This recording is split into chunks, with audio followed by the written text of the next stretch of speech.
Transformasi digital dan teknologi pada akhirnya menggiring pasar ke dalam sebuah genggaman.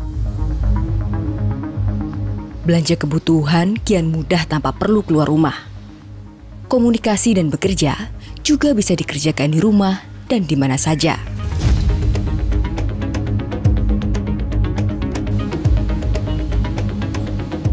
Transportasi pun ikut terbawa arus. Dengan teknologi gadget atau smartphone, kita bisa memesan ojek untuk mengantarkan ke tujuan kita. Bisa motor, bisa juga mobil. Kita sering menyebutnya dengan ojol, alias ojek online. Tak hanya dalam kota, terkadang juga untuk luar kota. Sebagai customer atau penumpang, kita sangat dimudahkan. Kita pesan, ojol datang, diantar sampai tujuan, bayar sesuai tarif, tak perlu tawar-menawar. Tapi kemudahan yang kita rasakan menjadi keresahan pengemudi ojol. Ada ketidakpastian hingga kesewenang-wenangan dalam pembagian pendapatan. Ada juga hubungan yang tidak saling menguntungkan serta tidak adanya perlindungan bagi pihak yang lemah. 10% harga mati, setuju? Nggak ada negosiasi. Meski sudah berulang kali disampaikan, tapi tidak ada perubahan.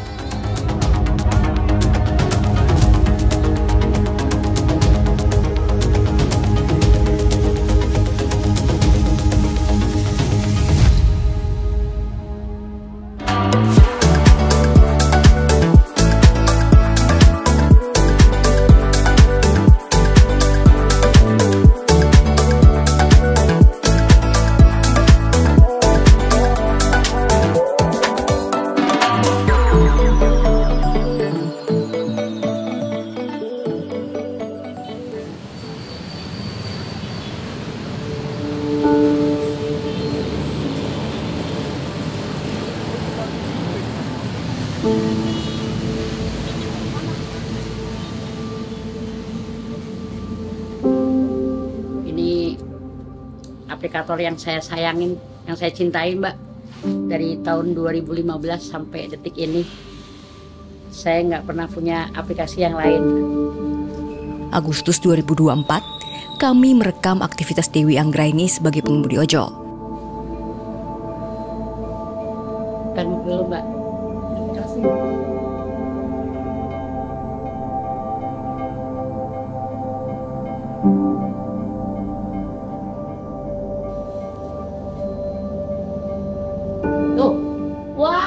Alhamdulillah tuh, aku dapat uang tip dari customer. Ih, seneng banget dong, Mbak, dapat uang tip.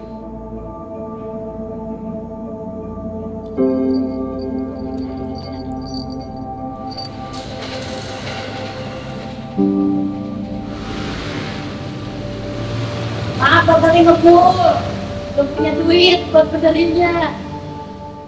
Sejak 2015, atau sudah 9 tahun lamanya, ia melakoni pekerjaan ini.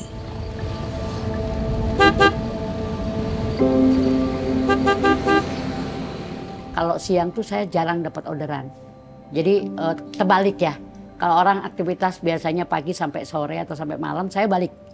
Dibalik dari malam sampai ini. Dan ternyata aktivitas di malam hari itu sedikit enak, tapi memang tantangannya besar. Ya dari lawan begal lah, segala macam itu yang pastinya.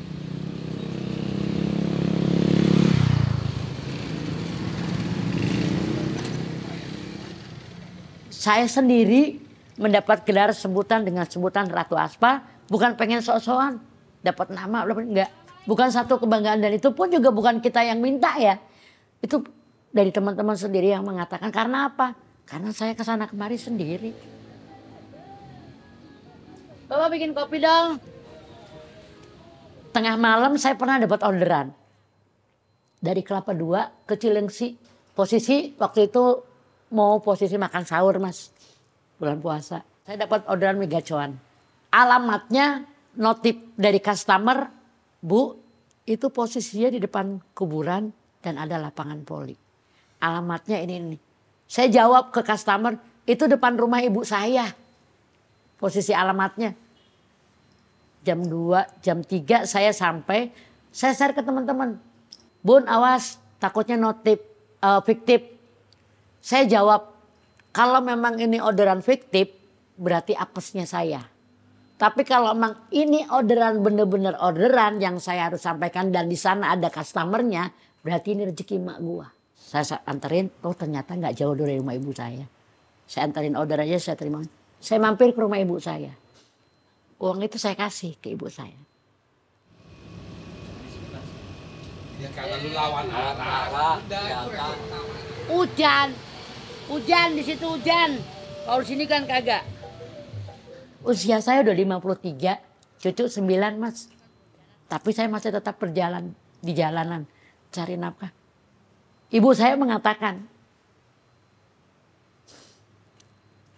kalau saya bilang, saya ditelepon, saya posisi lagi jauh. Ibu saya bilang, ya udah kalau emang nggak bisa merapat nggak apa-apa ke rumah orang tua. Mudah-mudahan nanti pulang bisa beli rumah. Saya aminkan bang. Saya ditelepon lagi, mama kondisi kayak begini, saya posisinya lagi jauh. Mudah-mudahan bisa beli mobil. Saya selalu mengaminkan apa, karena ucapan adalah doa. Itu yang menjadi penyemangat saya, motivasi saya. Cerita ini bukan cuma dramatisasi belaka. Cerita ini adalah salah satu sudut pandang di mana 4 juta orang lainnya juga menjalani profesi ini. Profesi yang berada dalam ruang lingkup mitra antara aplikator dengan pengemudi. Khususnya pengemudi sepeda motor.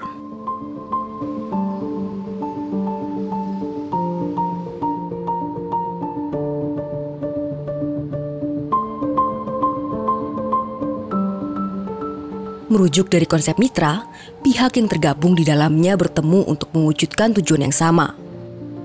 Dalam hal ini, keuntungan ekonomi adalah salah satu dari tujuan itu. Sehingga segala sesuatu yang mencakup hubungan di antara keduanya harus diketahui dan disepakati bersama. Pun dengan bagi hasilnya.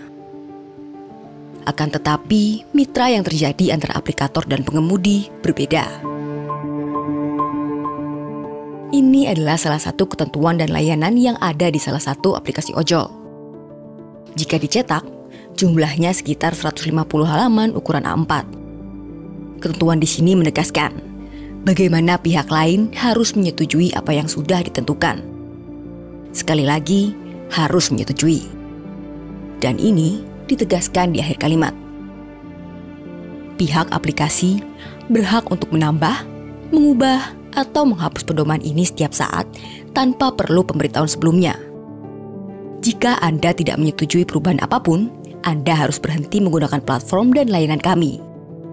Dengan begitu, tidak ada kesepakatan yang menjadi titik temu bersama terkait dengan pembagian hasil.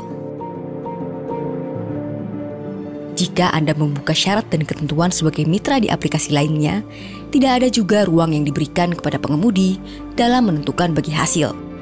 Semua ketentuan berasal dari satu pihak saja. Jika pihak kedua dalam hal ini adalah pengemudi tidak setuju, tidak ada paksaan untuk menjadi mitra. Pengemudi bisa mencari aplikasi lain, tapi nyatanya tak akan ditemukan. Pengemudi sebagai mitra tak punya nilai tawar.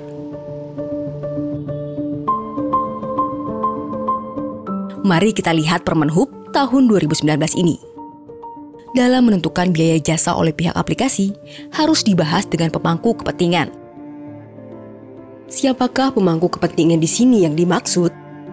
Jika yang dimaksud adalah pihak pengemudi, maka jelas persentase bagi hasil harus disepakati bersama.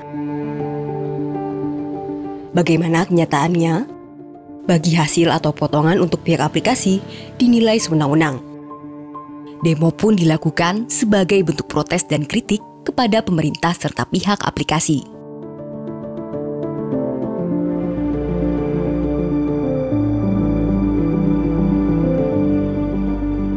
Lalu, keluarlah peraturan kementerian tahun 2022 ini sebagai pengembangan dari aturan sebelumnya.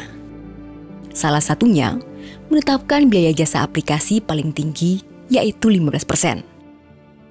Tapi, kebijakan ini tak sepenuhnya dirasakan ojol. Ongkosnya Anis Iput Sewu. 10.000 wah jauh ini. Jauh. 4 kilo lebih ya 10.000. Boleh bang. 4 tuh. Tegesin napinya. 4,5. Mas perkiraan sekitar. Biar kelihatan angkanya. Selain itu, saya juga mengumpulkan data dari 20 ojek daring dengan perolehan 774 rute pengantaran pesanan.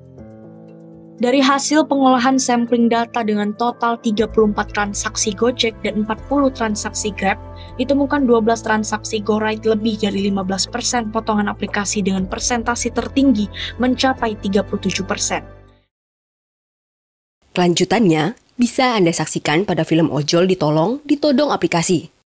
Ketika menetapkan hal itu, kita sampaikan ini dasarnya dari mana, itu dasarnya dari kajian yang mana naskah akademiknya, dan driver pun itu juga melalui asosiasi ataupun melalui perkumpulannya juga harus bisa menghitung itu berapa sih pengeluaran mereka untuk 1 kilometernya, itu harus bisa digulirkan juga oleh para driver. Makanya ini sebenarnya untuk mitra ini, dia mitra yang setara ini adalah mitra yang dia didengarkan juga oleh pemerintah, oleh platform ketika ada isu-isu seperti penetapan harga, penetapan komisi, maupun juga perlindungan sosial bagi mereka. Demo pun terulang kembali.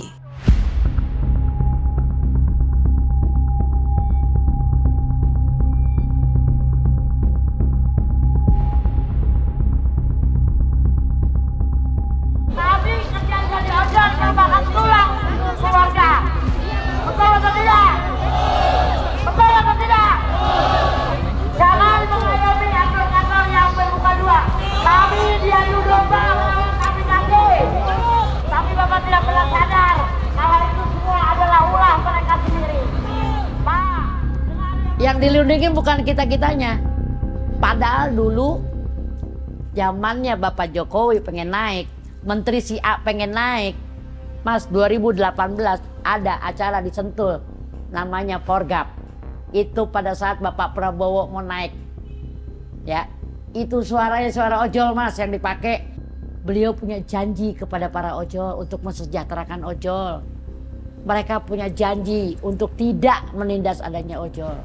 Dengan argo-argo yang akan dijanjikan. Mana janjinya? Sumpah solidaritas. Kami adalah satu. Tidak ada perbedaan di antara kami.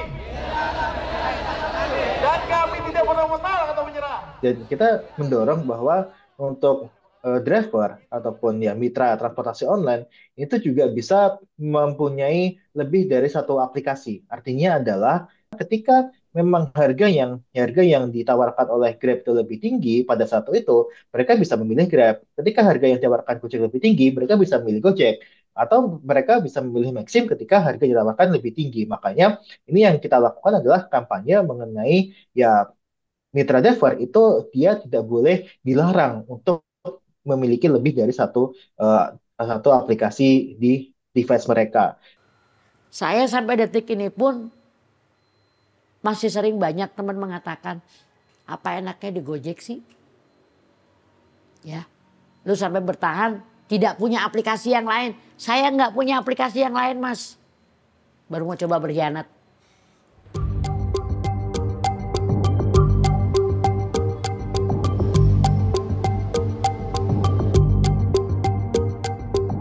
Hubungan kemitraan melanggengkan kesewenang-wenangan.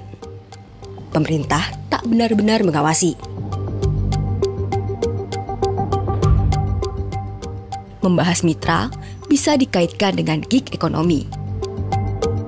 Ini kan dia berasal dari kata utamanya adalah dari pekerja seni sebenarnya. Pekerja seni yang memang dia bekerja sesuai dengan apa yang ingin mereka kerjakan.